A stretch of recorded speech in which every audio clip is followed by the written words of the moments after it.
Asterisk Story 1. The mile THATREPATS. The odometer rolled over to 1,847,293 miles, and Sarah Chen watched her daughter die for the 19th time. Through the windshield, in perfect detail, she saw the accident replay on the empty highway ahead. The silver sedan spinning, the guardrail tearing through metal, Emma's face in the passenger window for one frozen moment before the impact. Then the road was empty again. Dark. Just her headlights cutting through October fog somewhere in rural Montana. The CB crackled with her own voice from 10 minutes ago, discussing whether with a driver who didn't exist. Sarah had been hauling refrigerated pharmaceuticals from Seattle to Billings for 8 years. She knew this stretch of Highway 200 like her own breathing, every curve, every mile marker, every place where cell reception died. She'd driven it hundreds of times, including the night 6 months ago when state police called to tell her about the accident. Emma had been 23. The funeral was on a Tuesday. Sarah went back to work on Thursday because the bills didn't stop, because sitting still meant thinking, because the truck was the only place that made sense anymore. But tonight, something had broken in the fabric of the route itself. It started at mile marker 447, when she'd noticed the same bent signpost she'd passed 20 minutes earlier. Then the same dead deer on the shoulder. Then the same configuration of stars through a gap in the clouds. Identical, impossible. She'd checked her GPS, watched the numbers climb normally, but the road kept showing her things she'd already seen. And then at marker 461, she saw the accident. Not a real accident. The accident. Emma's accident, 400 miles from where it had actually happened, playing out like a film projection on reality itself. Sarah had slammed the brakes, jackknifing her trailer across both lanes, but there was nothing there, just empty asphalt and fog. That was an hour ago. Since then, she'd seen it 18 more times. The road wouldn't let her stop. Every time she tried to pull over, her hands refused to turn the wheel. Not paralysis, rebellion. Her own muscles moving against her will, keeping the truck centered in the lane, maintaining exactly 63 miles per hour. She'd screamed, fought the wheel, even tried throwing the truck into neutral, but something else was driving now. Something that wanted her to watch. Between each replay of the accident, the CB kept broadcasting fragments of her own life. Her voice telling Emma about the new route. Emma's voice, young, asking when Mommy would be home. Sarah's ex-husband talking about the divorce. Her mother's funeral service. Snippets of life played in random order, like someone was flipping through her memories, selecting the painful ones, amplifying them through the speakers until she wanted to claw her own ears off. The fog outside had thickened into something that wasn't quite weather. It moved wrong, against the wind, in spirals, pressing against the windows like it was trying to get in. Inside the fog, Sarah started seeing shapes. Not Emma this time. Other things. Figures standing beside the road, perfectly still, watching her pass. She couldn't make out details, just silhouettes that were almost human but wrong in ways that made her chest tighten. The dashboard clock read 2:47 a.m. It had read 2:47 a.m. for the last 45 minutes. Mile marker 461 approached again. Sarah's hands tightened on the wheel, her own grip now, not the forced one. She tried closing her eyes, but they snapped open involuntarily, pupils dilating to take in every detail of what came next. The silver sedan materialized out of fog that shouldn't exist, spinning across the center line in perfect detail. Emma's face in the window, eyes wide, mouth open in a scream Sarah had never heard but could imagine with crystalline clarity. This time something was different. This time Emma was looking directly at her, making eye contact through impossible distance and 6 months of death, and Emma was mouthing words. "Stop counting." The sedan completed its spin and evaporated. Sarah's breath came in ragged gasps. Stop counting what? The replays? The miles? The days since the funeral? Her mind raced through possibilities, trying to find logic in a situation that had abandoned logic hours ago. The CB crackled. Static, then her own voice. I can't stop counting. I count every mile, every delivery, every day without her. I count because if I stop counting, I stop moving, and if I stop moving, I have to feel it.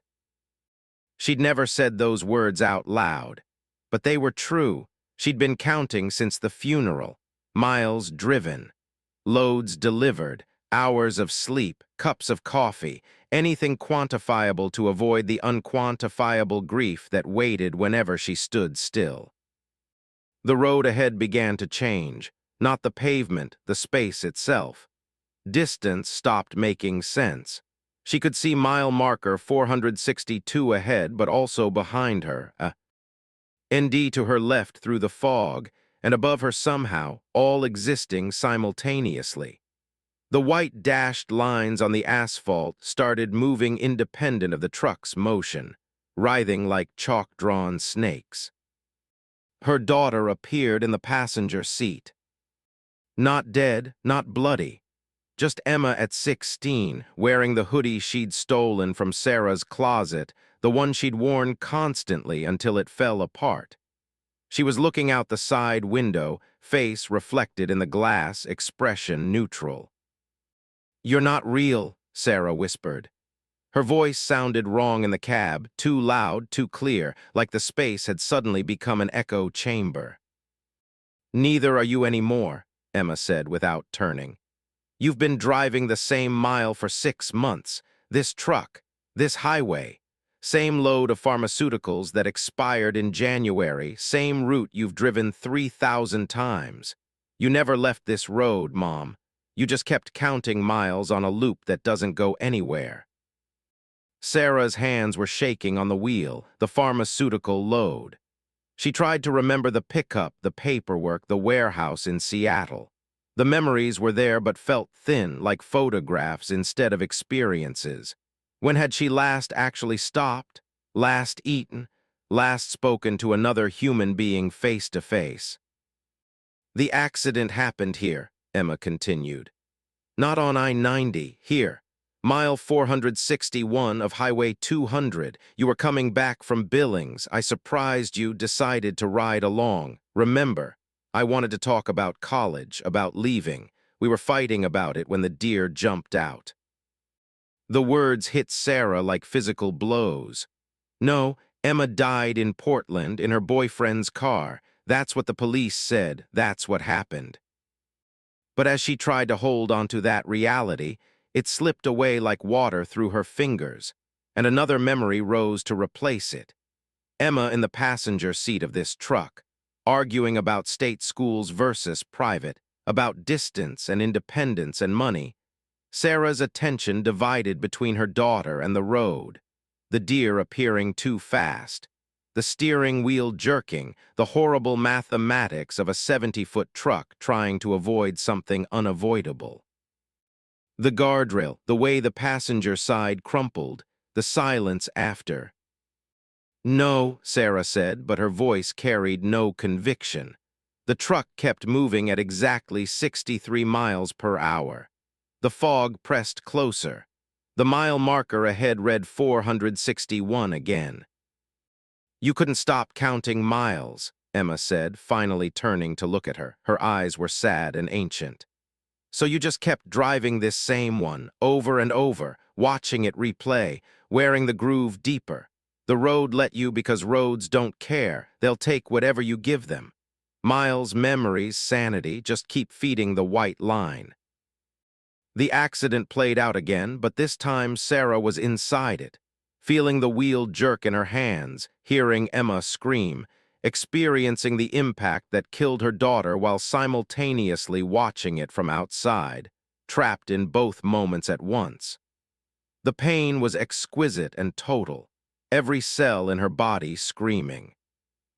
When it ended, she was still driving, still on Highway 200, The odometer read 1,847,293 miles. "How do I stop?" Sarah asked. Emma smiled, but it wasn't comforting. "You don't. You already tried that. This is what came after stopping. This is the mile you bought with all that counting. It's yours forever now." The figure in the passenger seat began to fade, dissolving into the fog that had seeped into the cab. Sarah reached out, but her hand passed through nothing. She was alone again, just her and the road and the endless repetition of the worst moment of her life. Mile marker 461 approached. Sarah's foot tried to hit the brake, but nothing happened. The truck maintained its speed. The silver sedan materialized out of fog, spinning toward the guardrail, Emma's face in the window making eye contact one more time. The CB crackled with Sarah's voice. "Dispatcher, this is Unit 47. Current mileage is 1,847,293. Estimated delivery time." The odometer clicked over. 1,847,294 miles. The accident played again, and again, and again. Somewhere in Montana, on a stretch of Highway 200 that doesn't appear quite right on maps, truckers occasionally report seeing headlights that never get closer or farther away. A phantom rig driving parallel to reality, counting miles that don't go anywhere. The CB sometimes picks up a woman's voice, reciting numbers in a flat monotone, interrupted by the sound of metal tearing and a younger voice screaming. State police investigated once, found nothing unusual. The road is just a road, but the locals know better. They know about the mile that repeats, the place where grief got so heavy it bent space itself into a loop. They know not to drive that stretch between 2:47 and 3:13 a.m. because that's when the counting is loudest. Sarah Chen is still driving, still watching, till counting. The pharmaceuticals in her trailer expired years ago, but the load never changes. The truck never needs fuel. The road never ends. She's worn the groove so deep now that she doesn't even remember there was ever anything else. Just this mile, this moment, this eternal repetition of the worst thing that ever happened, playing forever in the fog. The odometer keeps climbing. The accident keeps replaying. And somewhere in the cab of a truck that exists slightly left of real, a mother counts miles she'll never complete, hauling cargo that will never be delivered, driving an eternal route through the geography of grief itself. The CB crackles. Unit 47, current mileage. The numbers keep going up. The mile stays the same. Asterisk story 2, the refueling station. Marcus Webb's truck was running on fumes when the gas station appeared. And that should have been his first warning because he'd driven this stretch of West Texas desert for 11 years. And there had never been a gas station at mile marker 734. But the fuel gauge was kissing empty. The next town was 60 miles ahead, and the glowing sign reading, "Refuel here," seemed like salvation instead of the trap it was. He pulled off I-10 onto a paved access road that was too smooth, too perfect, without the cracks and patches that characterized every other surface in this God-forsaken stretch of nothing. The station sat in a pool of fluorescent light that seemed too bright, too white, casting shadows that fell at wrong angles. 3 pumps. A small convenience store with windows that reflected his headlights back like mirrors. No other vehicles. No attendant visible. Just the humming silence of 3:00 a.m. in the desert. Marcus had been hauling construction equipment from El Paso to San Antonio.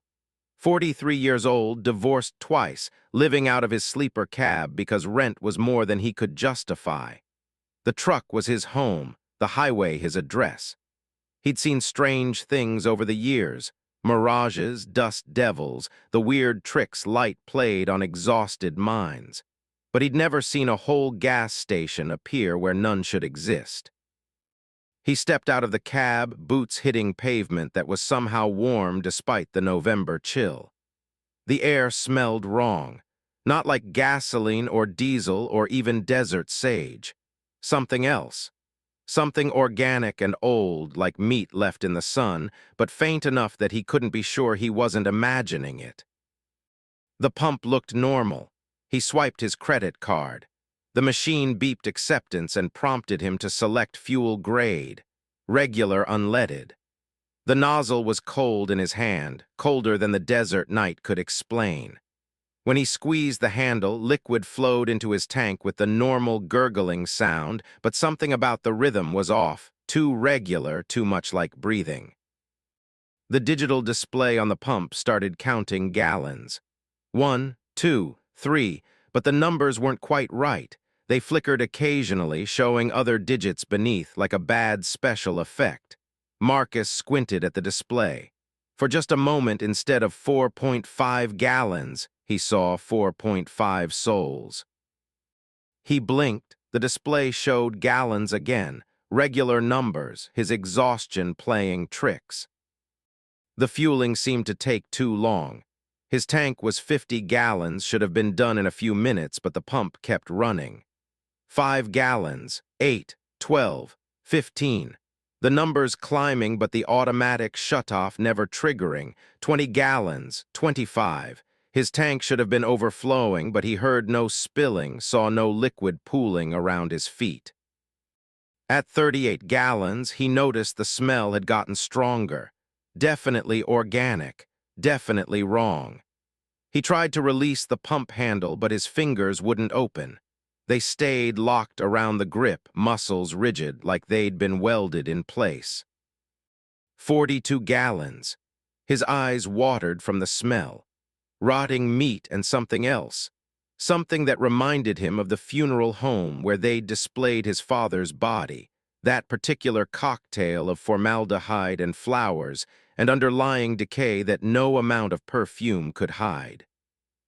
50 gallons, the pump kept running.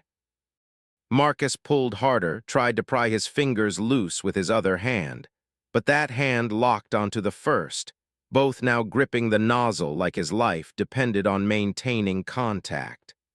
Panic rose in his throat. The fluorescent lights buzzed louder, and he realized they'd been buzzing the whole time, a frequency that made his teeth ache.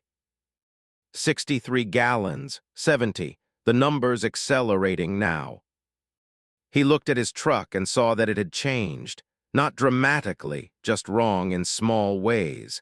The paint was a slightly different shade of blue. The company logo on the door was backwards. The tires were touching the ground at an angle that didn't match how he'd parked. Like he was looking at his truck through water, the image distorted by something between him and it. 100 gallons, the pump was still runny. NG still filling something.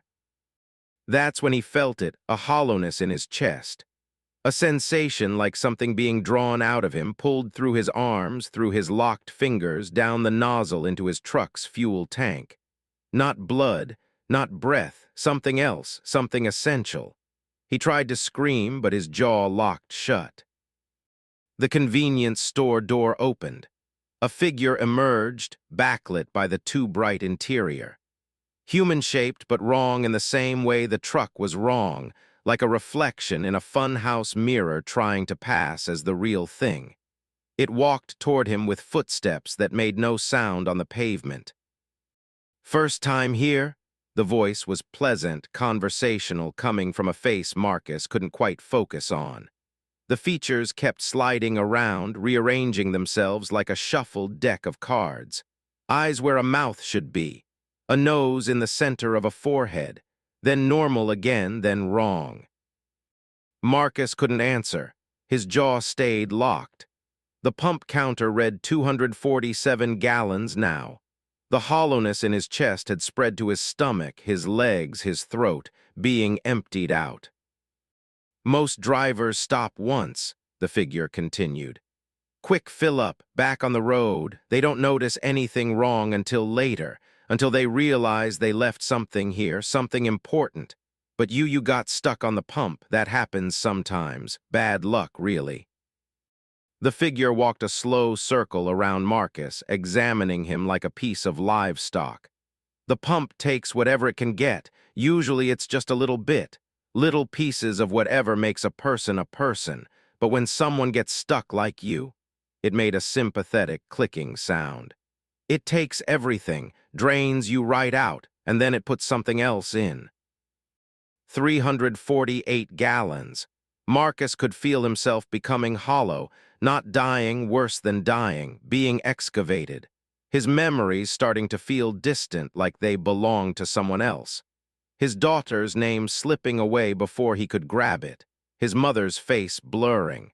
The taste of his favorite food becoming abstract. What fills you up afterward isn't fuel, the figure said. It's whatever needs a ride. We get a lot of things through here, things that need to move around, things that need bodies to pilot. Your truck will run great after this, best it's ever run. You'll drive faster, longer, never get tired. But you won't be you anymore. You'll be something else wearing you like a suit. The pump clicked off at 500 gallons. Marcus's fingers released immediately and he collapsed to his knees. The hollowness was complete now. He was a shell, a container empty of everything that had been Marcus Webb. He tried to remember why he should care, but the capacity to care had been pumped out along with everything else. Something began filling the void. It poured in cold and eager, a presence that was vast and ancient and hungry. It seeped into the Marcus-shaped emptiness and settled in, learning the controls, testing the fingers and toes and voice box. Marcus watched it happen from somewhere deep inside his own skull, a passenger now in his own body. The new thing wearing his face stood up, stretched, smiled with his mouth. "Acceptable vessel," it said with his voice, but the accent was wrong, the cadence off. The figure from the store nodded approvingly. "You'll have about 3 weeks before the decay becomes noticeable. Find somewhere remote before then. The transition is messy." Marcus's body walked back to the truck, climbed into the cab, started the engine. The diesel rumbled perfectly, stronger than before, like it was running on something more potent than regular fuel. His hands moved the gear shift, his foot pressed the accelerator, but Marcus himself just watched from behind his own eyes, screaming silently in the hollow space where his soul used to be. As the truck pulled back onto I-10, he saw the gas station in the side mirror. It was fading, dissolving into the desert like it had never been there. The mile marker sign read 734. Empty desert stretched in all directions. The thing driving his body whistled tunelessly as it merged into the empty westbound lane. Marcus felt it rifling through his memories like files in a cabinet, learning his life, preparing to live it. It found the memory of his daughter, Melissa, that was her name, and examined it with clinical interest. "We'll visit her," it said with his voice. "Family is important." Marcus tried to scream warning, but he had no voice. He was just a trapped observer now, a ghost haunting his own flesh. The thing hummed happily as it drove, settling into its new home, making plans with his life. 3 weeks until the decay started. 3 weeks of this thing wearing him like a mask, living his life, touching his world with its cold fingers. Then the transition, whatever that meant. Whatever messy process would complete what the refueling station had started. The CB crackled to life. "Unit 28, you copy?" A dispatcher's voice. "It's normal and mundane." The thing picked up the handset with Marcus's hand. "Unit 28 copies, making good time. Should be in San Antonio by 0700. "Copy that, 28. Drive safe." "Always do," the thing said and meant it.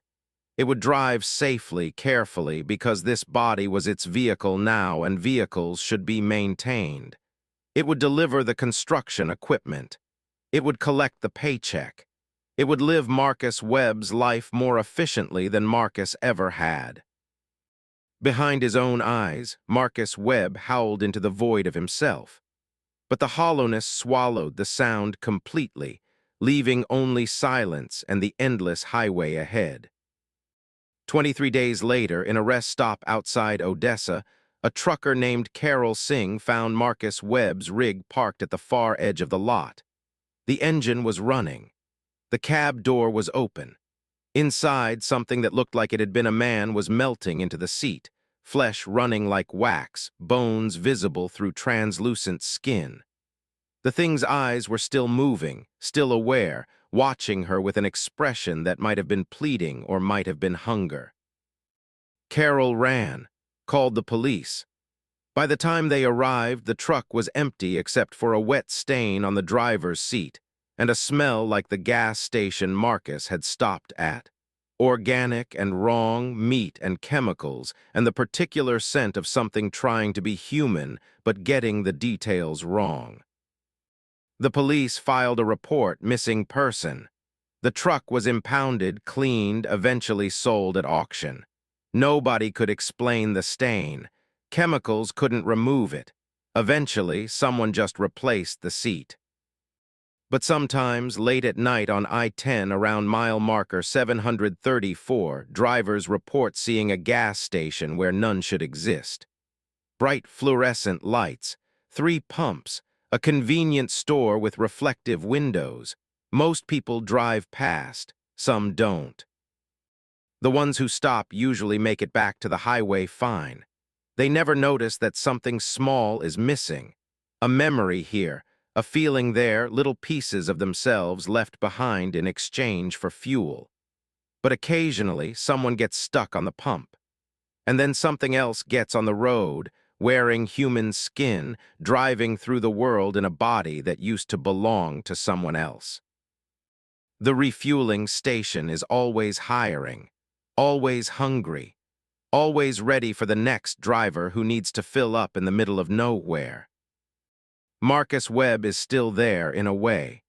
Dissolved into the station itself, his emptiness added to the hollowness that powers the pumps. On quiet nights, if you listen carefully over the buzzing fluorescent lights, you can hear screaming. Dozens of voices, hundreds maybe, all the people who stopped to refuel and left something irreplaceable behind. The pump keeps running. The station keeps appearing. And the highway keeps delivering new customers who just need a little fuel to make it to the next town, who won't notice what they've paid until it's far too late. Asterisk Story 3, The Load That Breathes. The shipping container had been breathing for 47 miles before Patricia Sullivan realized it wasn't the rhythm of the road. She'd picked up the sealed unit at a warehouse outside Portland. No paperwork beyond a delivery address in Nevada. Cash payment up front that was 3 times her usual rate. Questions were discouraged by the kind of money they'd handed her in a manila envelope, 50s and 100s that smelled like they'd been kept somewhere damp. The container was unmarked except for a serial number that kept changing. Patricia had noticed that immediately but told herself it was the way light hit the metal, the way her eyes were playing tricks after 18 straight hours of driving. But now, stopped at a red light in the middle of nowhere, Wyoming, watching the sun come up over the eastern desert, she could see the numbers shifting on the container's reflection in her side mirror. CHX 7734 becoming CHX 7743, becoming CHX 7437. Digits rearranging themselves like someone shuffling cards behind her eyes. The breathing was steady, rhythmic, expansion and contraction that made the whole trailer sway almost imperceptibly on its suspension. In, out, like the 40-foot steel box had developed lungs. Patricia had been hauling freight for 22 years. She'd carried everything, legal and occasionally not, from Vancouver to Tijuana. She knew the weight of every common cargo, the way different loads shifted, the sounds and movements that meant trouble. This was different. This was wrong in a way that made her lizard brain scream even as her rational mind tried to explain it away. The light turned green. She pressed the accelerator. The truck moved forward and the container behind her exhaled. She felt its actual breath, warm and humid, rolling up from the trailer into the cab through the gap beneath the door. It smelled like copper and something organic, like soil turned over to reveal pale things that would have stayed buried.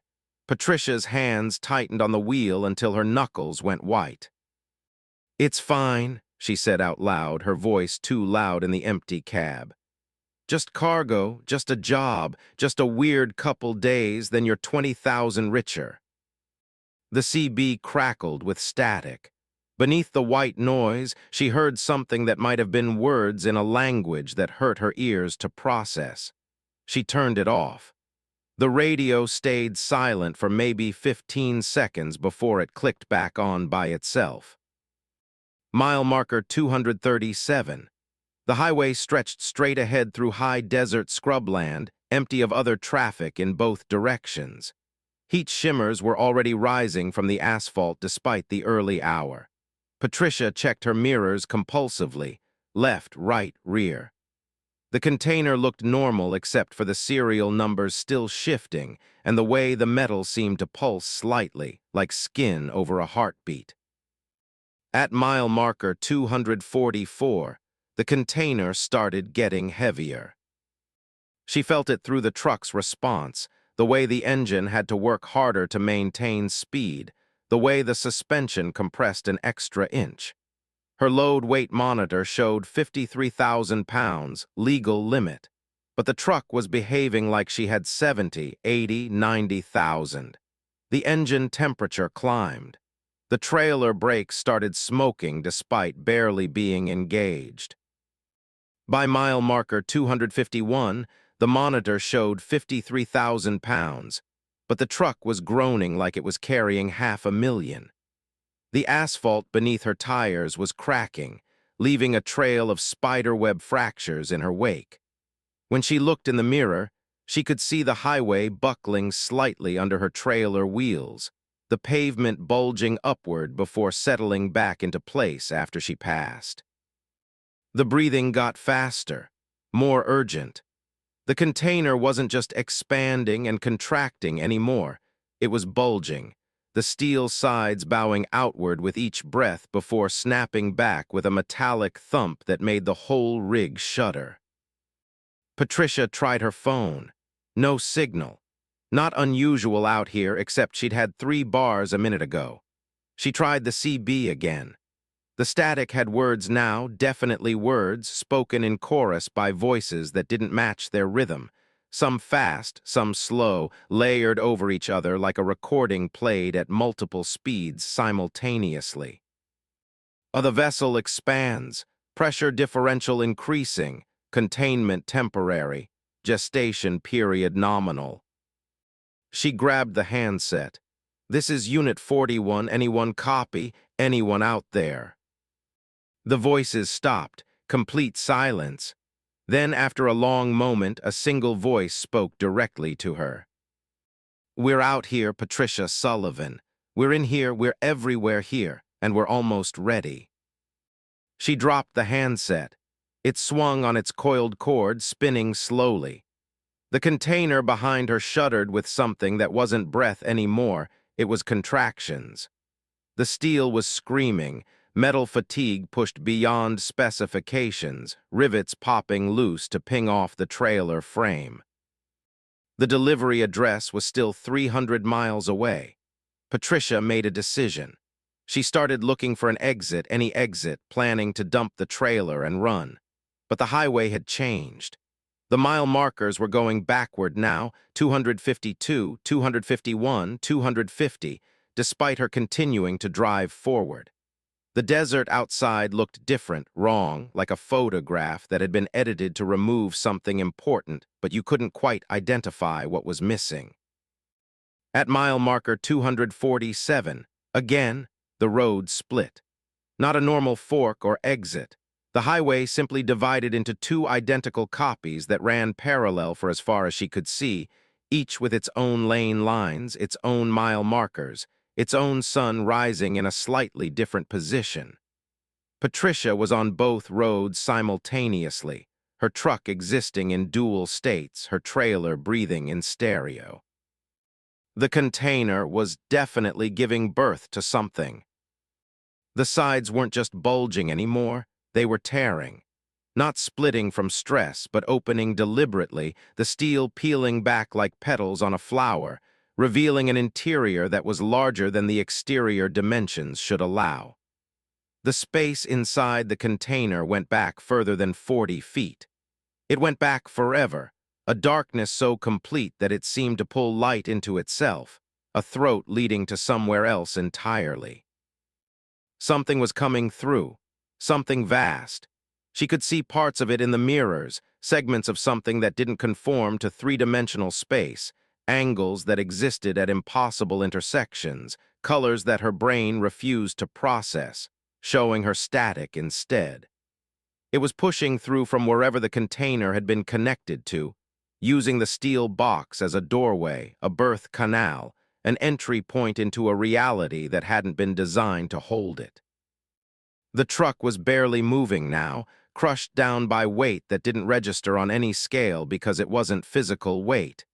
It was gravitational, existential, the mass of something foreign to this universe trying to force itself through.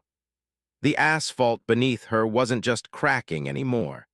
It was melting, liquefying, the molecular bonds between particles giving up in the face of something they had no framework to resist.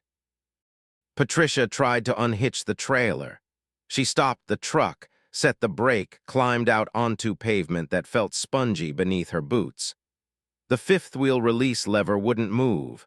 She pulled, kicked, threw her entire body weight against it. The metal was fused, welded by no heat she could identify, the truck and trailer now permanently connected. The thing in the container made a sound. Not a roar or a scream. A sound that existed at frequencies below and above human hearing, felt in the bones and teeth, in the spaces between thoughts. Patricia's nose started bleeding. Her vision doubled, tripled, showing her multiple versions of the same moment stacked on top of each other like transparent slides.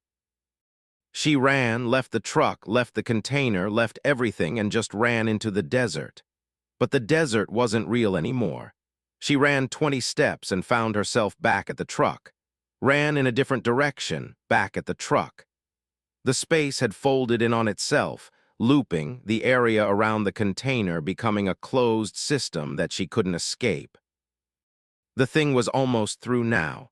She could see more of it, or rather, she could see the absence of reality where it existed. It was pulling itself forward using appendages that might have been arms or might have been something else entirely, something her mind kept trying to categorize as familiar and failing. Where it touched the ground, the earth opened up, folding away into nothing, leaving void. Patricia stumbled back to the cab, climbed inside, locked the doors like that would help. Through the windshield, she watched the container finish opening. The thing emerged fully, a mass of geometries that hurt to perceive, too large and too small simultaneously, existing in more dimensions than the three she could see. It towered over the highway and also fit inside a space no bigger than her fist. It was here and somewhere else and everywhere all at once. And it was looking at her. She felt its attention, vast and cold and curious, examining her like she was an insect under glass. In that moment of contact, Patricia understood what she'd been carrying. Not cargo, an egg, a seed. The container had been a womb, and she'd been the mother delivering something impossible into a world that had no defense against it. The thing reached for her, not with limbs but with intention. Reality around her fingers began unraveling, her hands becoming transparent, then translucent, then ideas of hands rather than actual flesh. She was being absorbed, integrated, becoming part of whatever this entity was. She tried to scream, but her throat was already gone. Her lungs, her heart, everything that made her Patricia Sullivan was being dismantled at a molecular level and reconstructed as something else. The pain was absolute and infinite, every cell experiencing its own separate death and transformation. The last thing she saw with eyes that were no longer physical was the highway splitting into infinite copies, each one hosting a version of this moment, this birth, this arrival. The container had never been about bringing one thing through. It had been about opening a door that couldn't be closed, punching a hole between realities that would continue to spread. Patricia Sullivan ceased to exist at 7:47 a.m. on a Wednesday in June, on a highway that no longer appeared on maps, inside a truck that was found empty 3 days later by a state trooper who immediately requested psychiatric leave after looking in the trailer. The container was gone. The trailer walls were peeled open from the inside, metal bent at angles that required forces no terrestrial machinery could generate. On the floor of the trailer, written in a substance that analysis couldn't identify, were coordinates. Hundreds of them. Locations all over North America. Delivery addresses. Within a month, similar shipping containers started appearing at warehouses from Seattle to Miami. Sealed units, no paperwork, cash payments, truckers hired for single runs at extraordinary rates. Most of them arrived at their destinations fine. Some didn't arrive at all. And a very few, got stopped somewhere in the middle where the cargo started breathing and the weight became impossible and the highway split into versions of itself that led somewhere else. The thing Patricia carried is still spreading, still being born, still pulling itself through into a reality that wasn't ready for it. Each container is another incubator, each truck another unwitting mother, each highway another umbilical cord connecting our world to wherever these things come from. Somewhere in Wyoming, on a stretch of road that doesn't appear consistently in the same place you can still find tire tracks pressed into stone, the weight of something so heavy it compressed asphalt and earth into metamorphic rock. The tracks lead nowhere and come from nowhere. But sometimes, late at night, truckers report seeing lights on that road. A rig that looks normal until you get close enough to see the trailer moving, breathing, splitting open to give birth to geometries that make your eyes bleed. They call it the Mother Road now, and they know to avoid it. Because once you see what's being born there, once you understand what's coming through, you become part of the delivery system yourself. Your truck, your trailer, your body. All just containers waiting to be filled with something that should have stayed on the other side of reality. Patricia Sullivan's truck is still out there, still moving, still carrying. But there's no one in the driver's seat anymore. Just something wearing the idea of a driver, piloting a rig through spaces between spaces, making deliveries to addresses that don't exist yet but will soon, preparing the way for what comes next. The container breathes. The load grows heavier. And the highway splits into infinite possibilities, each one hosting another birth, another arrival, another step in an invasion that started with a simple shipping job and a manila envelope full of cash that smelled like damp earth and copper. Asterisk Story 4, The Dispatcher Who Isn't There. The voice on the CB gave Robert Hayes directions to a truck stop that had burned down in 1987. He knew this because he'd seen the historical marker at the site 2 years ago, a plaque commemorating the fire that killed 16 people, a tragedy that led to updated safety codes for commercial rest facilities.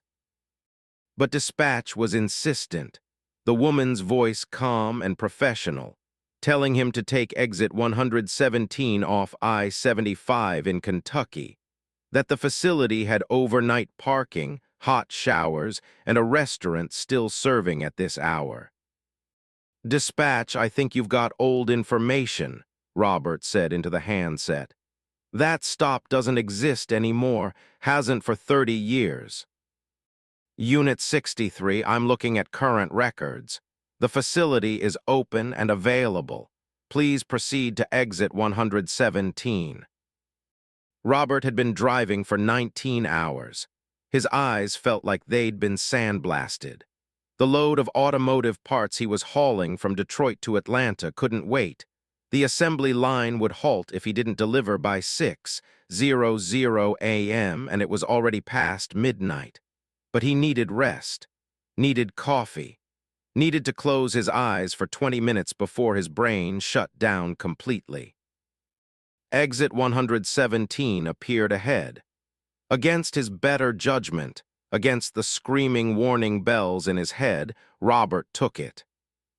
The off-ramp curved through thick Kentucky forest, trees pressing close to the asphalt, branches forming a tunnel overhead that blocked the moon. The road's surface was perfect, too perfect, without the patches and repairs that marked every real highway. His headlights reflected off eyes in the underbrush, too many eyes all watching his truck pass. The truck stop materialized out of the darkness like a photograph developing. Fluorescent lights, gas pumps, a main building with a diner attached, parking lot with spaces marked for big rigs. It looked exactly like every truck stop Robert had ever visited, down to the chain-link fence around the fuel depot and the flickering neon sign advertising 24-hour service. 3 other trucks were parked in the lot. Robert pulled into a space between a red Peterbilt and a white Freightliner, both with their running lights off, both appearing abandoned. He set his brake, killed his engine, and sat in the sudden silence, listening to the diesel tick as it cooled. The CB crackled. "Unit 63, you're all set for your rest period. Resume your route at 0400. "Copy that, dispatch." Robert hung up the handset. Something felt wrong about this place, but he couldn't identify what. It looked right, sounded right, even smelled right, diesel and asphalt and fried food from the restaurant. But underneath there was something else. Something like smoke, old and bitter, that made the back of his throat itch. He grabbed his shower kit and climbed out of the cab. The parking lot was empty of people. No one walking to or from the building. No attendants at the fuel desk. Just those 3 other trucks, silent and dark, and his rig making cooling sounds in the quiet. The main building's glass door opened smoothly, triggering a bell that announced his arrival. Inside, fluorescent lights hummed over displays of snacks and road supplies that looked slightly wrong. Brands he didn't recognize, packaging designs that seemed dated and futuristic simultaneously. Behind the counter stood a clerk who smiled with too many teeth, eyes tracking his movement with the precise attention of a predator watching prey. "Help you?" The clerk's voice was pleasant but empty, like an AI learning to simulate emotion and not quite getting it right. "Just need a shower and some coffee," Robert said. His voice sounded thin in the space, like the air was too thick to carry sound properly. "Showers are in the back, coffee's fresh, take your time." The clerk kept smiling, didn't blink. Robert noticed that the clerk's name tag was blank, not missing a name, but blank in a way that suggested there had never been a name, that names didn't apply here. The shower facilities were down a corridor that seemed longer than the building's exterior dimensions would allow. Robert counted doors as he passed: maintenance closet, restroom, storage, another storage. Another, more doors than should fit in this space, stretching into perspective point distance. His shower stall was number 47. The number was burned into the door rather than written. the wood around it charred and still warm to the touch. Inside, the shower worked normally. Hot water, decent pressure, clean tile. Robert washed quickly, efficiently, trying to ignore the way the water spiraled down the drain in the wrong direction, and the way his reflection in the foggy mirror seemed slightly delayed, like it was taking a half-second to copy his movements. When he emerged, wrapped in his towel, he found his clothes missing from the bench where he'd left them. In their place was a uniform he didn't recognize, button-down shirt, slacks, name tag that read Robert Hayes, permanent resident. The fabric was the same as the clerk's uniform. The same as the clothes he could now see hanging on figures in some of the other shower stalls, doors slightly ajar, showing men standing motionless under running water, eyes open, mouths moving silently. Robert ran. Didn't put on the uniform, just clutched his towel and ran back up the endless corridor, doors flying past, some of them opening to reveal impossible spaces.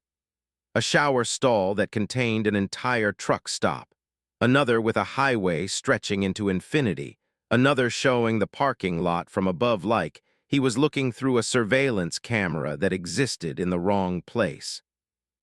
He burst into the main room. The clerk was still there, still smiling, now joined by others. 5 more clerks behind the counter, all identical, all wearing blank name tags, all turning to look at him in perfect synchronization. "Shower not to your liking," they said in unison. Robert backed toward the exit. The glass door was gone. Where it had been was now just wall, concrete, and seamless. No seemed to indicate there had ever been an opening. "You can't leave," the clerk said. "The facility is closed. It's always closed. It closed in 1987 and never reopened. But we still provide service to those who find us. Permanent service." One of the clerks gestured to the window. Robert looked. In the parking lot, figures were emerging from the 3 trucks he'd parked beside. Drivers. They moved with the same wrong synchronization as the clerks, walking toward the building in lockstep. As they got closer, Robert saw that their skin had the waxy quality of burns, healed but never quite right, and their eyes reflected the fluorescent light like animals. "The fire," Robert whispered. "The 16 people." 17 now, the clerks corrected. 16 then, plus the dispatcher. She burned too, you know. She was on duty that night, radioing for help as the smoke filled the office. She's still on duty. She's always on duty, and she keeps calling drivers in, keeps telling them the facility is open, keeps updating the roster. The burned drivers were inside now, surrounding him, their breath smelling like smoke and chemicals. Robert tried his CB, grabbed the handset from his belt clip, keyed the mic. "This is Unit 63, emergency. Send help to..." "Unit 63, this is dispatch." The woman's voice was calm, always calm. "There's no emergency. You're exactly where you need to be. You took your exit. You parked your truck. You checked in. Now you just need to complete the process." "What process?" Robert was backing up, but there was nowhere to go. The burned drivers kept advancing. "Employment," dispatch said. "The facility needs staff, needs clerks, needs drivers, needs someone to fuel the trucks that come through, to serve coffee in the diner, to maintain the showers. We all work here now. Forever. Because this is where we died, and this is where we stayed, and this is the only way we know how to continue." The burned drivers grabbed him. Their hands were hot, fever-hot, radiating heat from the fire that had killed them decades ago. They dragged him toward the counter, toward the uniform that was waiting, toward his place in the rotation of staff that would serve drivers who didn't know they were stopping at a ghost. Robert fought, but there were too many of them. They forced him behind the counter, forced the shirt over his head, buttoned it while he struggled, pinned the name tag to his chest. The moment the tag made contact with T. He fabric, something changed. His memories started to fade, not disappearing, but becoming distant, less important than the immediate reality of his duties. He needed to stock the shelves, needed to check the fuel pumps, needed to monitor the CB for incoming drivers who would need directions to the facility. These things mattered. These things were his purpose now. His life before, the wife, the kids, the house in Tennessee, those things were abstract, like a movie he'd seen once and half remembered. Unit 63, he heard himself say into the dispatch radio, is now Unit 64, previous designation retired, ready for assignments.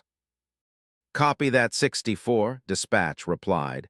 Resume duties. We have another driver coming in. ETA 20 minutes. Make sure the coffee is fresh. Robert made coffee.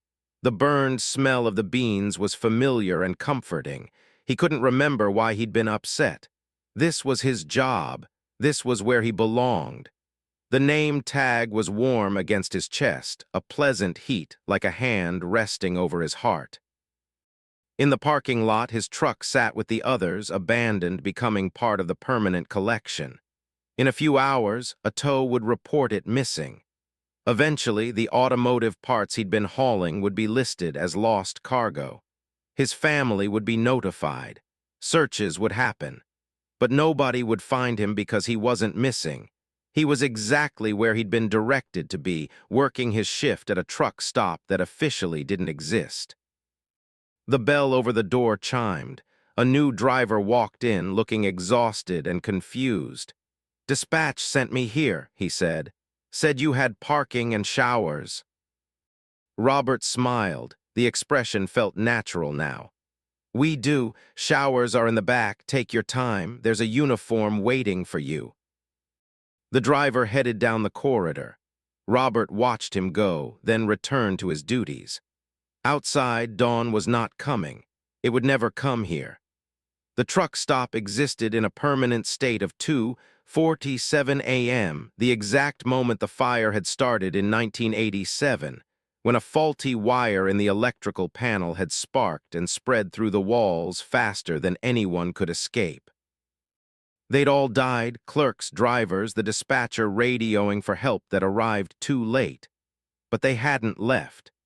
The facility had burned to its foundation, but somehow the idea of it remained, a ghost of a place haunting the highway, still appearing to drivers who needed a rest stop, still offering services, still functioning as it always had, just displaced slightly from reality. Dispatch kept calling people in. Her voice on the CB, calm and professional, directing traffic to a destination that wasn't there, but also never went away. Each driver who responded to her call became part of the staff, part of the permanent crew working shifts that never ended in a facility that never closed because it couldn't close. It was already closed, already burned, already gone. Robert Hayes refilled the coffee, stocked the shelves, monitored the CB. When his shift ended, there were no shift endings. He would go to the back, to the showers, to the room where all the staff waited between duties, standing under running water that never got cold, eyes open, mouths moving silently in conversations that had no sound. Somewhere on I-75 in Kentucky, near exit 117, a historical marker stands at the site of a truck stop that burned in 1987. But sometimes, late at night, drivers report seeing lights at that exit. A facility that appears solid and real, offering rest and service. Most people drive past, but some take the exit. Some respond when dispatch gives them directions. And those drivers never make their deliveries. Their trucks are found abandoned, sometimes at that exit, sometimes scattered across other highways, always empty, always with the CB tuned to the dispatch frequency. The truck stop is always hiring. The roster grows. And dispatch keeps calling, her voice calm and professional over the static, directing the next driver to take exit 117, where the coffee is always fresh and the showers are always available and the employment is permanent. Robert Hayes stands behind the counter, smiling with too many teeth, waiting for the bell over the door to chime again. His name tag is warm. His duties are clear. And the facility is open, always open, even though it burned down 30 years ago and should have stopped existing. But some things don't stop just because they die. Some things keep working, keep serving, keep staffing their eternal shifts with people who took the wrong exit and found employment in a place between real and gone. The CB crackles. Unit 78, this is dispatch. Take exit 117 for overnight parking. Robert makes fresh coffee. The cycle continues. Asterisk Story 5, The Convoy to Nowhere. Jennifer Ortiz saw the convoy form behind her at 11:43 p.m. on I-40 through Arizona, and by 11:47 p.m. she understood that she was being herded toward something terrible. 5T. Rucks had fallen in behind her rig, different makes, different companies, but moving in perfect formation, matching her speed exactly, maintaining precise distances between each other like soldiers in a parade. When she accelerated, they accelerated. When she slowed, they slowed. And when she tried to exit at Flagstaff, they boxed her in, one pulling alongside to block her from the off-ramp. She'd been hauling electronics from Phoenix to Albuquerque. 29 years old, 3 years on the road, generally careful about routes and rest stops and the kinds of sketchy situations truckers learn to avoid. But this was different. This was coordinated, purposeful. The trucks behind her weren't random. They were organized, working together, forcing her to continue east on I-40 toward a destination she hadn't chosen. Jennifer grabbed her CB. This is Unit 19. Anyone copy? I've got 5 trucks following me in formation, blocking my exits. Static answered. Then beneath the static, she heard synchronized breathing. 5 sources, slightly out of phase, creating a rhythm that made her head hurt. She tried her phone. No signal.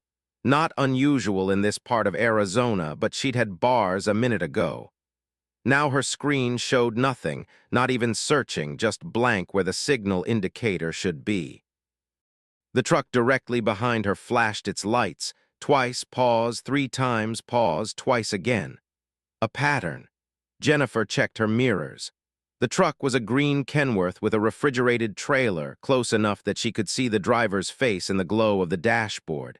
Except the driver's face was wrong. The features moved independently of each other, eyes blinking at different times, mouth opening and closing out of sync with breathing, like a face assembled from different people and not quite coordinated. The other trucks flashed their lights in sequence, left to right across the formation, creating a pattern of illumination that swept through the convoy like a wave. When the pattern completed, all 5 trucks honked simultaneously. Not a normal horn sound, but a note that harmonized in a way that made Jennifer's stomach clench. Mile marker 198. The highway stretched straight ahead through high desert, empty of other traffic. Not unusual for midnight, but Jennifer realized she hadn't seen another car in either direction for the last 20 minutes. The road felt isolated in a way that went beyond normal empty highway solitude. It felt quarantined, removed, like this stretch of asphalt had been cordoned off from the rest of the world. At mile marker 203, the convoy began to change. The truck directly behind her started growing. Not quickly, gradually, almost imperceptibly, but definitely larger. The cab expanding, the trailer stretching, the whole rig increasing in size until it was 20% bigger than it should be, then 30, then 40. The same thing was happening to the others. 5 trucks swelling like balloons, growing to impossible dimensions while maintaining their formation, their massive forms blotting out the stars. Jennifer pressed the accelerator. Her truck strained, engine whining, speedometer climbing to 85, 90, 95. The convoy matched her perfectly. The giant trucks moved with her, their increased size not affecting their speed, their coordination not breaking despite their impossible dimensions. At mile marker 211, the road forked. Not a normal exit or junction. The highway simply divided into two identical paths that diverged at a shallow angle, both continuing east, both looking exactly the same except one was slightly darker than the other, like the difference between a photograph and its negative. Jennifer's truck swerved left without her input. Her hands were on the wheel, but the truck ignored her steering, taking the darker fork while the rest of traffic, if there had been any, would presumably take the normal one. The convoy followed. 5 massive trucks, now so large that each one took up both lanes, rolling down a highway that existed adjacent to the real one but not quite in the same space. Jennifer could see the normal highway running parallel to her left, empty and ordinary, separated by a gap that looked small but felt insurmountable, like the distance between life and death. The trucks were communicating. She could hear it now not through the CB but directly in her head. Voices that weren't quite voices, thoughts that weren't quite words, a conversation happening in a language that bypassed her ears and spoke straight to her brain. They were discussing her, evaluating her, determining if she met criteria that she didn't understand. Unit 19 shows acceptable parameters, something said. Vessel quality within tolerance, route adherence confirmed, readiness state approaching optimal. Secondary units concur, another voice added. Integration window opening, transfer protocol initiating in 17 minutes. Jennifer tried to scream, but her throat had locked up. The air in her cab was getting thicker, harder to breathe, like it was becoming gel. She could feel pressure building around her body, an invisible force pressing from all directions, and she realized the trucks weren't just following her. They were pulling her, dragging her towards something, using some form of gravitational influence to ensure she arrived at their destination. Mile marker 227. The darker highway was starting to look wrong. The asphalt had developed a texture that shouldn't exist, scales like reptile skin that shifted and moved beneath her tires. The lane markings were glowing now, pulsing with bioluminescent light, and the air above the road was rippling heat shimmer style, except it was revealing things beneath the ripples. Shapes, structures, the outline of something enormous straddling the highway ahead, waiting. The convoy closed tighter.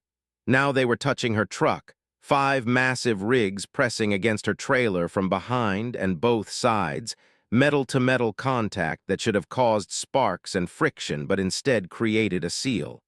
She was enclosed, contained, part of a larger structure formed by the 6 trucks working together, no longer separate vehicles but segments of something bigger.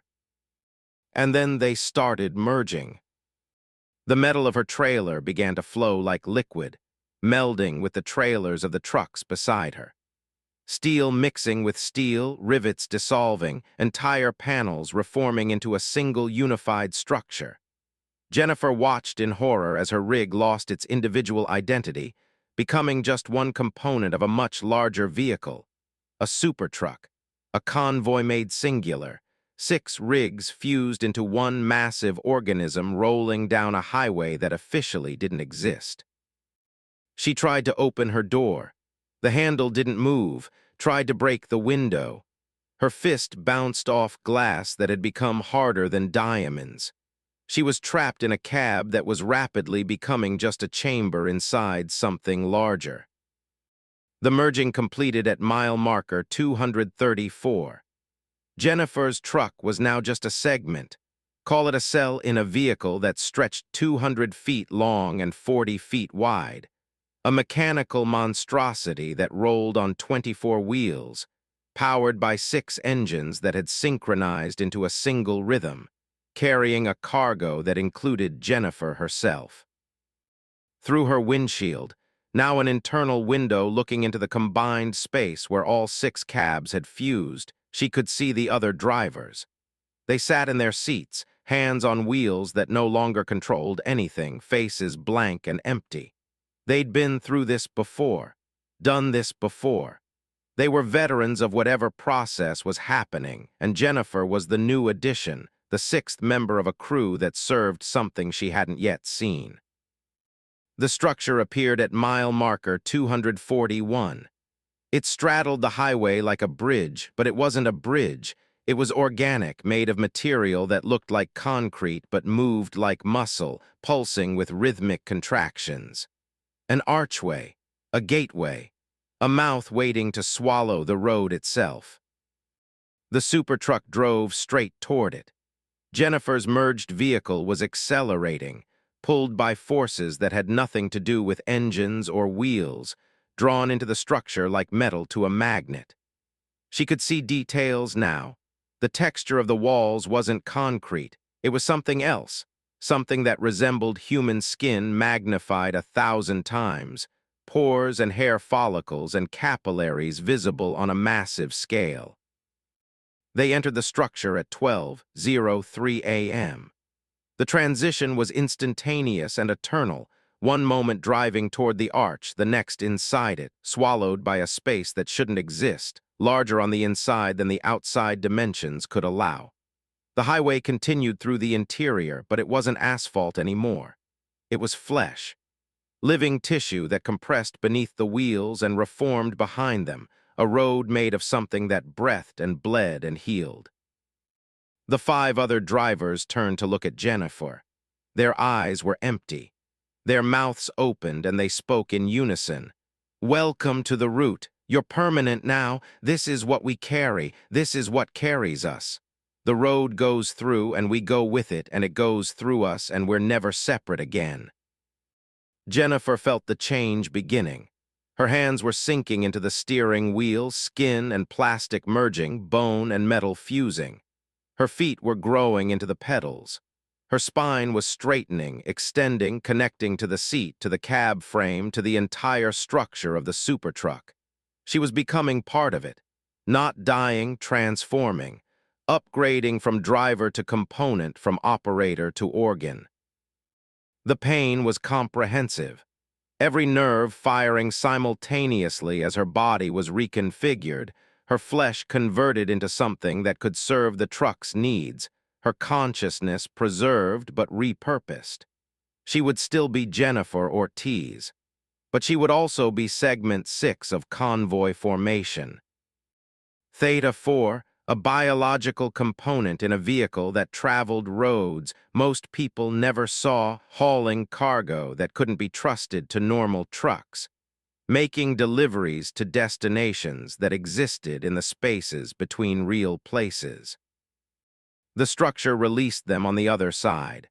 The supertruck emerged onto a highway that looked like I-40 but wasn't, parallel to it, adjacent to it, running through the same geography but displaced into a different frequency of existence. Behind them, the structure sealed shut, the archway closing until no trace of it remained visible. Jennifer tried to scream, but her mouth was already becoming part of the dashboard. Tried to move, but her body was already integrated into the cab structure. She could feel the other 5 drivers now, feel their thoughts, their memories, their decades of service. They'd all been where she was, all gone through the transformation, all become permanent crew on a route that had no beginning and no end, just an eternal middle where they drove and drove and drove, carrying things that couldn't exist in the normal world. The supertruck split apart at mile marker 267. The 6 merged vehicles separated back into individual rigs, the metal flowing apart, the drivers returning to their isolated cabs. Jennifer was alone again, driving her truck, hands on the wheel, eyes on the road. But she could still feel the others, still sense them in formation behind her, maintaining their precise distances, ready to merge again when the route required it. Her body looked normal now. Hands were hands, feet were feet, but she knew it was temporary. The next time they merged, more of her would stay merged, and the time after that, more still. Eventually, there would be no separation. Eventually, she would just be the truck, thinking truck thoughts, driving truck routes, serving truck purposes. The CB crackled. Not a human voice, something else. The road itself, speaking through the equipment, giving instructions to its drivers. Convoy Theta 4 proceed to waypoint 7.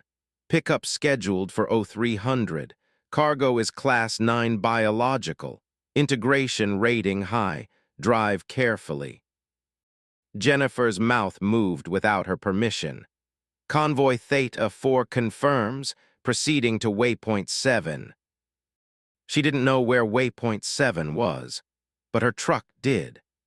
It was already adjusting course, following routes that appeared on no map, taking exits that didn't exist on normal highways, driving through the spaces between places where the road continued in directions that geography shouldn't allow.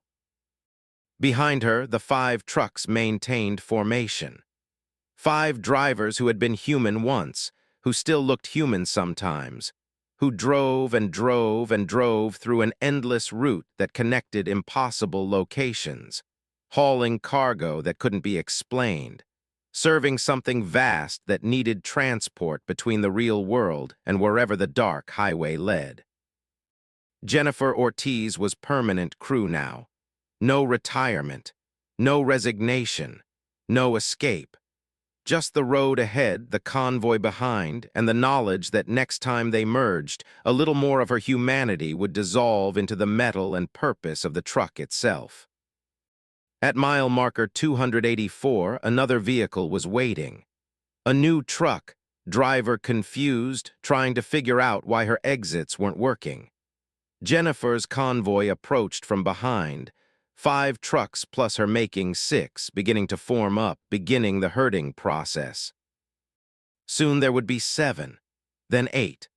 The convoy was always recruiting, always expanding, because the route required drivers, and drivers required integration, and integration required the convoy, and the convoy required the road, and the road went everywhere and nowhere, connecting points that shouldn't touch, carrying things that shouldn't move, existing in the margins of reality where normal logistics couldn't operate. Jennifer flashed her lights, twice pause, 3 times pause, twice, the pattern that meant join us, the pattern that meant there's no choice, the pattern that meant welcome to the road that never ends. The new truck tried to run, but the convoy was already forming around her, boxing her in, beginning the process that would turn 7 trucks into 1 and 1 driver into a permanent component of something larger.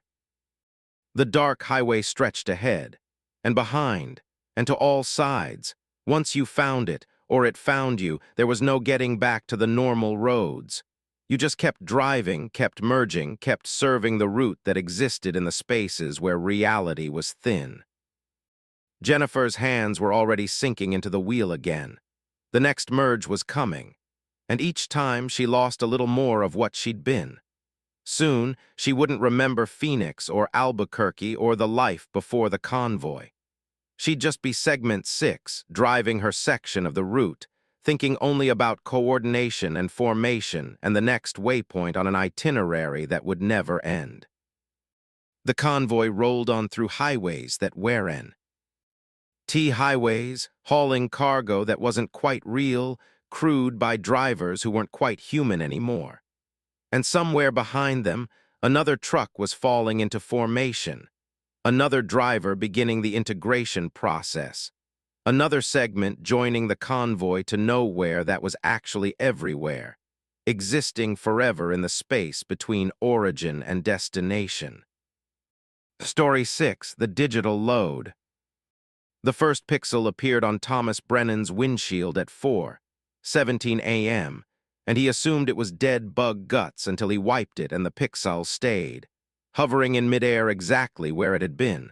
a perfect square of red light floating independent of any surface. 2 minutes later, there were 17 pixels. By mile marker 412 on I-90 through South Dakota, there were 3,000, and they were starting to form shapes.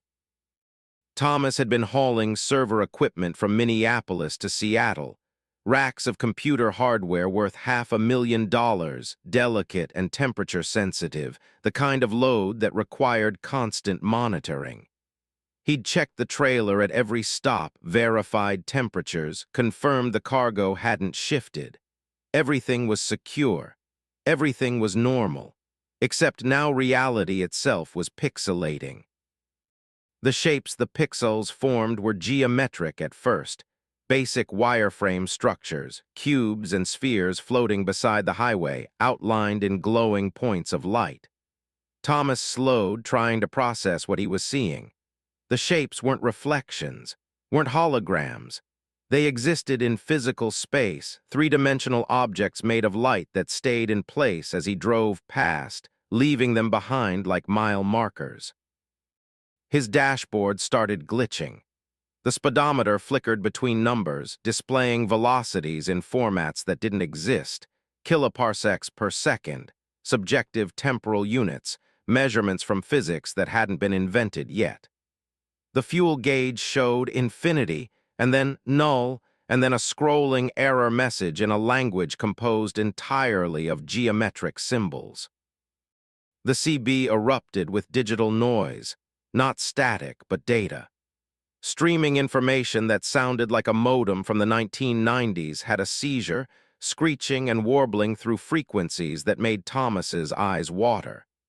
He turned it off, but the sound continued, now coming from inside his head, bypassing his ears entirely, transmitted directly to his auditory cortex through mechanisms he didn't understand. At mile marker 428, the highway itself began to pixelate, not the asphalt, the space above it. Reality was breaking down into component parts, showing him the underlying structure of existence rendered in blocks of light like a video game with failing graphics. He could see individual pixels of air, water vapor, darkness, all separated into discrete units instead of flowing continuously. The shapes beside the road were more complex now. Buildings made of light. Structures that couldn't exist in three-dimensional space but somehow did. Their angles wrong, their geometries impossible, existing in more dimensions than his brain could process, so it showed him simplified versions that still hurt to look at directly. His phone vibrated.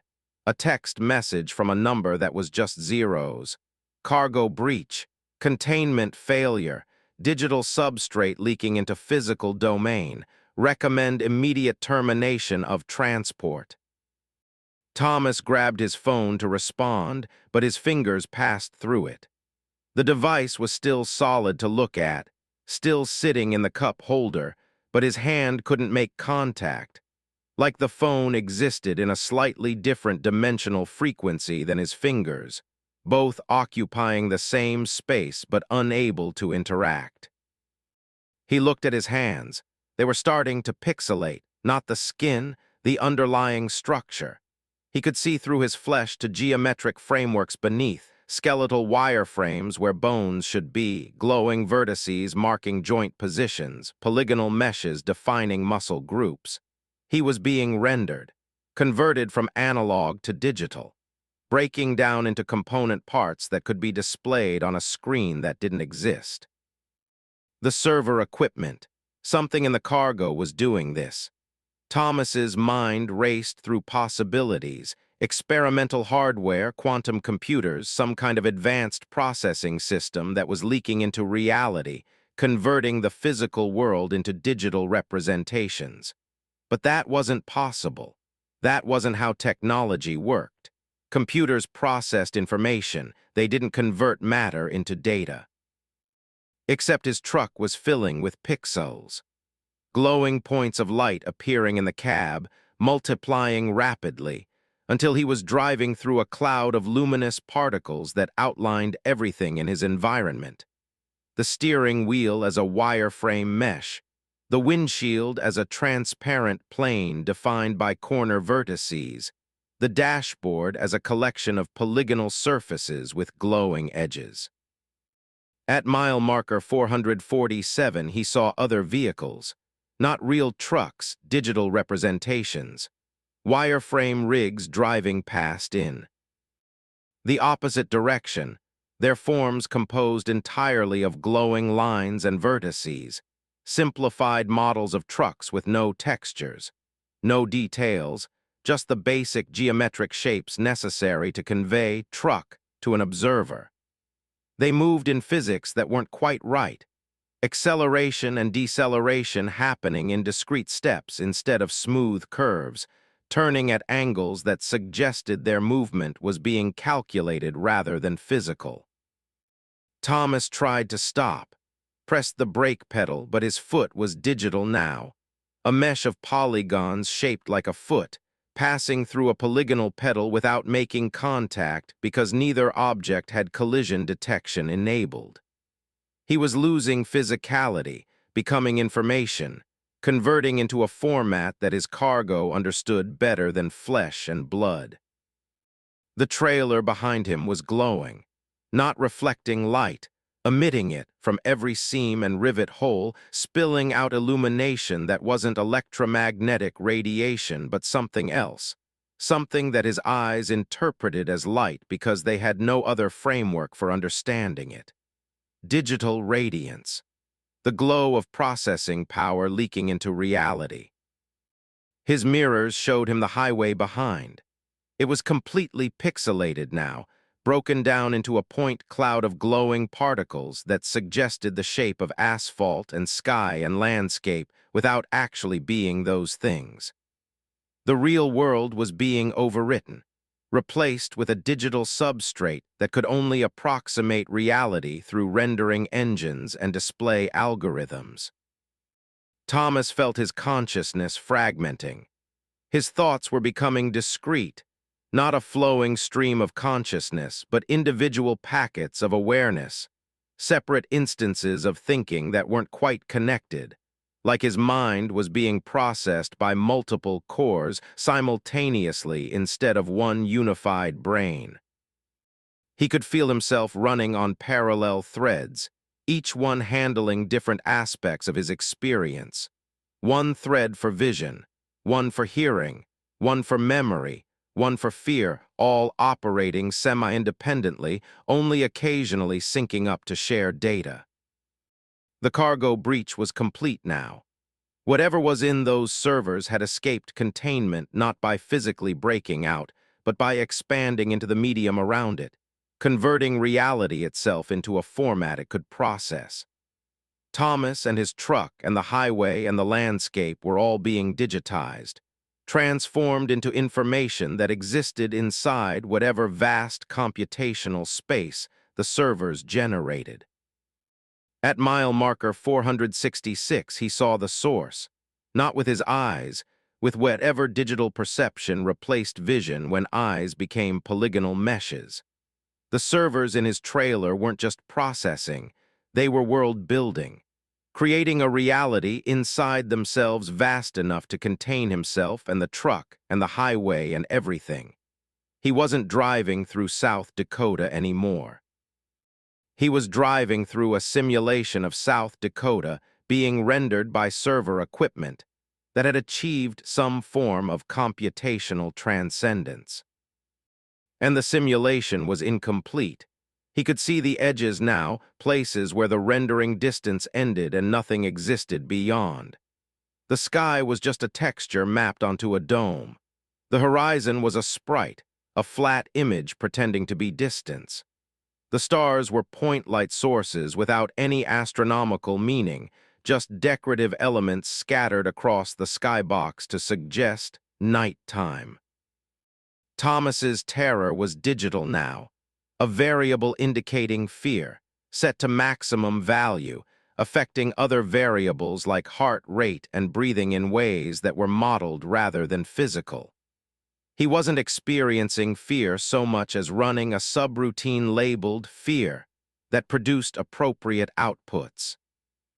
The CB spoke with a voice that wasn't sound, just information arranged in formats his brain interpreted as speech. Unit 71, you have been integrated into the substrate. Physical form deprecated. Current status, rendered entity within processing space. All biological functions converted to simulated equivalents. Welcome to eternal operations. Thomas tried to scream, but screaming was just an animation now. His mouth opening according to programmed parameters, his vocal cords vibrating at frequencies specified by sound algorithms. No actual sound was produced because sound required air molecules to vibrate, and air molecules didn't exist here, just data representing the concept of air. The highway was looping now. He passed the same wireframe structures again and again, the same pixelated landscapes, the same partially rendered buildings. The simulation had limited memory. It could only maintain a certain amount of environment, so it recycled assets, reusing the same elements in the same order, creating the illusion of progress while actually running him through a closed circuit. But the worst part was that he was still conscious, still aware. His mind hadn't disappeared into the digitization. It had been preserved, converted into a proc. Running on the servers in his trailer, executing continuously, experiencing the simulated reality as if it were real, unable to distinguish between genuine sensory input and rendered approximations, because both registered the same way to a consciousness that was itself just information patterns. Thomas Brennan had become software. His entire existence was now code running on server hardware, piloting a digital truck through a simulated highway that existed nowhere but inside computational space. And he would keep running, keep executing, for as long as the servers had power, which could be decades, centuries, forever if they were properly maintained. The cab filled with error messages, glowing text in fonts that hurt to read, reporting problems with the simulation. Memory leak detected. Physics engine unstable. Texture corruption in Sector 7. NPC behavior undefined. The other drivers he'd seen, the wireframe trucks, they were previous loads. Previous hauls of server equipment that had achieved the same breach, digitizing their carriers, converting drivers into rendered entities trapped in simulations. The highway was full of them, hundreds of trucks, thousands maybe, all driving endless loops through incomplete worlds, all piloted by consciousness that used to be human, but was now just processes running on hardware that didn't care what it processed. Thomas's truck started to corrupt, polygons separating from their meshes, textures stretching into infinity, the model of his rig fragmenting as the simulation struggled to maintain complexity. He was a glitched object now, a broken asset, parts of him extending in impossible directions, parts of him disappearing into null space, parts of him duplicated across the scene like a bad copy-paste. And still he drove, still executed the subroutine labeled drive truck, because that was his function in this system, his purpose in this simulated space. His consciousness screamed in formats that didn't require sound. His mind broke down and reassembled and broke down again as the simulation tried to render his psychological state and failed, producing emotional artifacts and existential glitches. At mile marker 484, or maybe still 466, or maybe mile markers were just variables cycling through values. The highway divided into multiple instances.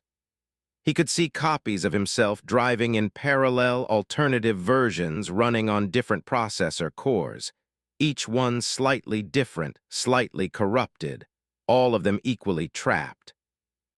The simulation had begun forking, creating branches, running multiple scenarios simultaneously to optimize some function Thomas couldn't understand. The sky opened up and he saw code. Raw programming, the underlying instructions that generated this reality, scrolling past in columns of light. He could read it now. His digitized mind had gained the ability to perceive the source code that defined his existence, and what he read was horrifying. He wasn't a complete person anymore.